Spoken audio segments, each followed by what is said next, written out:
You know what's really great about friendship? Sometimes we mess up. Sometimes we make mistakes, and you know, we acknowledge that the United States has made mistakes, but the great thing about being a friend is that you forgive each other and you try to grow, and as countries we learn to grow with one another.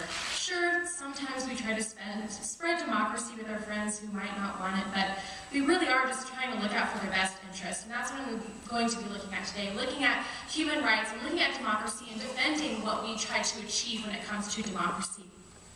So the United States does strive to assist the world in spreading democracy, namely greater peace, prosperity, and pluralism.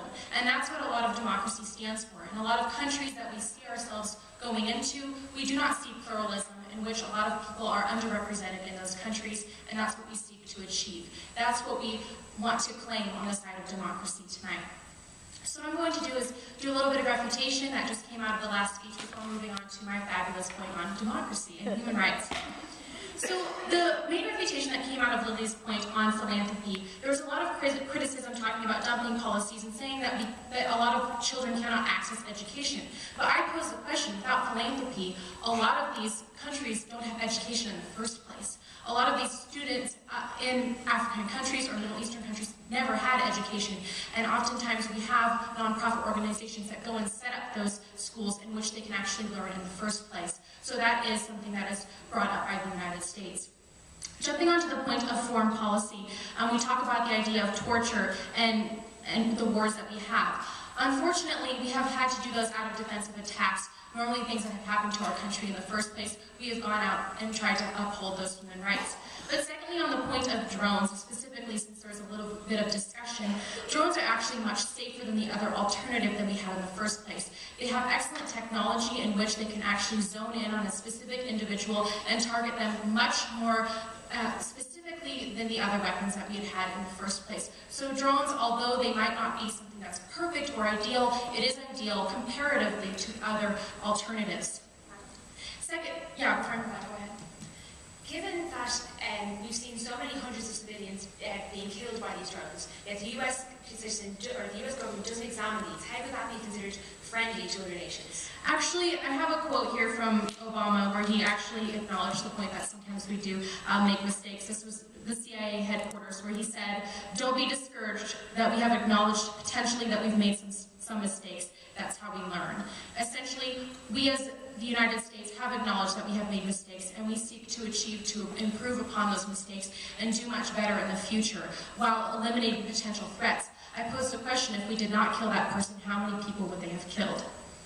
Secondly, when I'm talking about the beacon of democracy and looking at a lot of things like with our corporations and saying how we are unequal, this is not unique to any other country. Essentially, we can see that a lot of people who are born into poverty in any other country stay in poverty. We try to defeat that in the United States, and we try to defeat that globally, and sometimes it's not always perfect, but it's something that we seek to achieve. So we are moving forward. We are trying to have better healthcare. Some may disagree that it's actually working, but we're trying.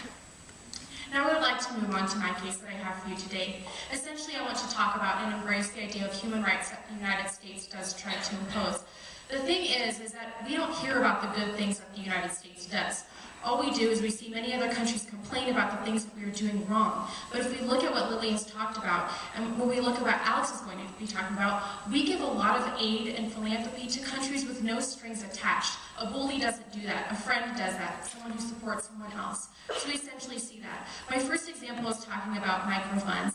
And this essentially is something where there are small loans that go to impoverished borrowers. Essentially, they give out a small loan that's $50 to $100. It can go above that. And as someone in a third world country can build money after that and build a company. We have donated over $500 million into these microfunds. Essentially, we can see that they go more to women in other countries, and globally, we see that women are underrepresented. For example, $65 went to a woman in Afghanistan, and she began a sewing business. She earned so much money that she now has several employees and has pulled herself and her family out of poverty. This is from $65 that was donated through a fund that was sponsored by the United States. We find that through, excuse me one more second, please, thank you. We find that through this, women represent the most pressing human rights in the world, and by upholding them both socially and economically, we can pull these women out of poverty. Go ahead.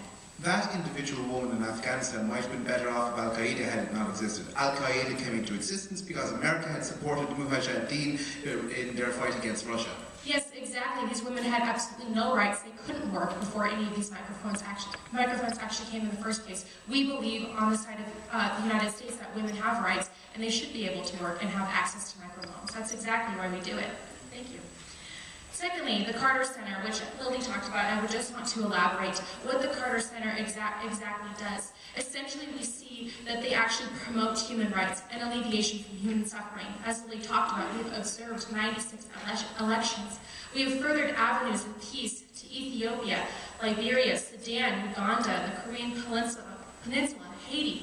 We see numerous areas in which we have furthered avenues to peace in these war-stricken areas. We establish village-based healthcare delivery systems for people who do not have it, for children who are dying simply because of lack of healthcare.